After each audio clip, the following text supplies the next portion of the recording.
एकेबारे रेडि माने साबधानाव दं आरो नैबेजों हाबनो मोना दसे उनाव रिजाल्टखौ मोनसिगोन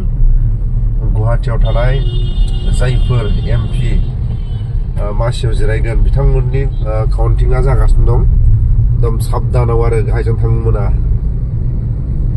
दा बबे जायगायाव सानदों नैबेखौ नैबे दालांनि गाहायाव नुलांसिगोन आरो दा नायदो बे गुफुर गुफुर माने मन्दिर बादि मीडियानिया आलदा पुलिसना आलदा आरो ओरैबायदि स्टेन्डार्ड माने गेटसेप बानायखादों बायसान्स जुदि सोरबाया केन्डिडेटआ जेनेबा आराम ओंखारबोनानै आखाइ थिखांनानै मीडियानि खाथियाव बाथ्रा बुंलांथारनांगोन आरो मीडियाफ्रा एकदम रेडि आरो जाय देरहागोन मिनि खुसि मीडियाफोरनि खाथियाव गावखौ देरहासारनायनि थाखाय नै मीडियाफ्रा एकदम ओरै गिदिंगासिनो दं सोरबाफोर जुदि माबा मोनसे दावराव जायोबा जोबथेसालिनि आलासि जागोन बे एकदम मीडियानि माने जायगाखा आरो दा ओरैबायदि मीडियाफ्रा माने एकदम रेडियाव दंबाय थायो नायदो बैथिंबो मीडिया जामजोबखादों ओमफ्राय नैबे पुलिस बिफाननि गेदेरमा दैदेनगिरिफोर एकदम मीडियाफ्रा नै बे जाहैबाय गुवाहाटी महानगरनि जाय केन्डिडेटफ्रा मिनि खुसि बाथ्रा बुंनांगोन आरो बिथाङाबो गावखौ माने मीडियानि खाथियाव गोसो खुसियै माखासे खोथा बुंथिलांनानै थांनो गोनां बायध'था जागोन आरो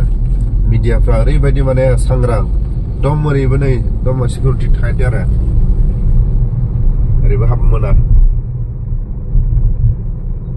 दा लोगोसे गुवाहाटी महानगराव गुवाहाटी बे सिटिनि केन्डिडेटफोरनि साननानै जेब्ला माखासे जाय देरहागोन बिथांमोनखौ दसे उनाव खोनानो मोनसिगोन नाथाय जोंहा बांसिनै आसा खालामदों क'क्राझार समस्तियाव खाम्फा सारा मोजाङै जुदि देरहायोबा खाम्फा सारा देरहायोबाथ' आरो मोजां पार्टी जाबावगोन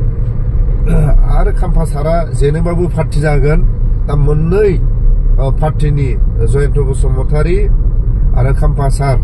बे सानै सोरबा सासे देरहाबाबो दसे उनाव जों बेदर सोरबा जानो हागौ नाथाय सानैबो बर' नङा होमबा खामानि मावनो हानाय हायैया उननि खोथा नाथाय बिथांमोनखौ बर' हिसाबै खामानि मावगोन देरहानानै बेखौ आसा खालामो आरो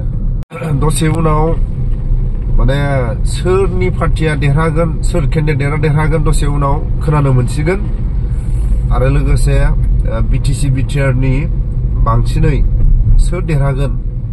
जों नैबेखौसो आसा नाथाय आसामनि दाब दाब जायगानि जायफोर एमपि मासियाव जिरायगोन बिथांमोननि देरहानाय जेननायखौ जोंहा बारा एसेबां माने आफसुस गैया नाथाय दरं उदालगुरि